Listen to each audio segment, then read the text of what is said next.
Martin Luther's ideas were both radical and conservative. And of course, as a university professor myself, I love the idea that we would be ushered into the modern world in many ways by another university professor. And the fact of the matter is that Martin Luther did indeed want to return Christianity to its roots, and the word radical means root.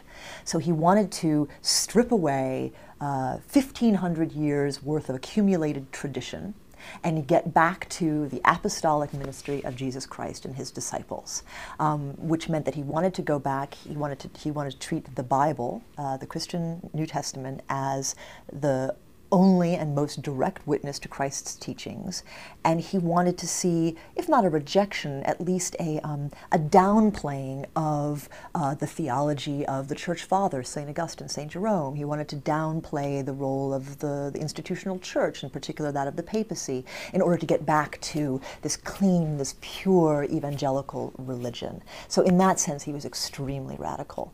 But in another sense, he wasn't at all. Martin Luther was himself a monk. He was a theologian.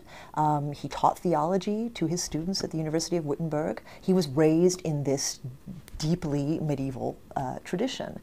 And moreover, a lot of the ideas that he had, the radical reforming ideas he had been had by many reformers before him. The idea that the Bible should be available to people in their own language, in the vernacular. That was an idea that had been present for hundreds, if not thousands of years. There are vernacular translations of the Bible throughout the Middle Ages in various places. Even Martin Luther's most fundamental idea, which was that the papacy was in some sense an illegitimate institution, that individual popes had so abused the privileges of their papal office that the office itself really had been discredited and needed to be done away with.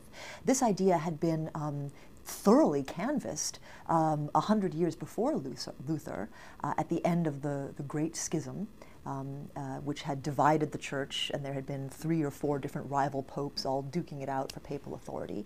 And there was a very strong movement within the church, which wasn't even new then, which was that the power of the pope should be checked by a church council, that popes themselves should be subject to the law of the church. There was a parallel movement in the secular sphere to try to make kings subject to the rule of law. So in this sense, Luther was really the heir of and the continuer of a type of reform which had been present in the church from its very inception. So again, it really depends on, there are strong arguments on both sides. Luther's return to the scriptures and his return to the ministry of Jesus is very radical, but the ideas he had were ideas that had been floating around in various forms for a long, long time.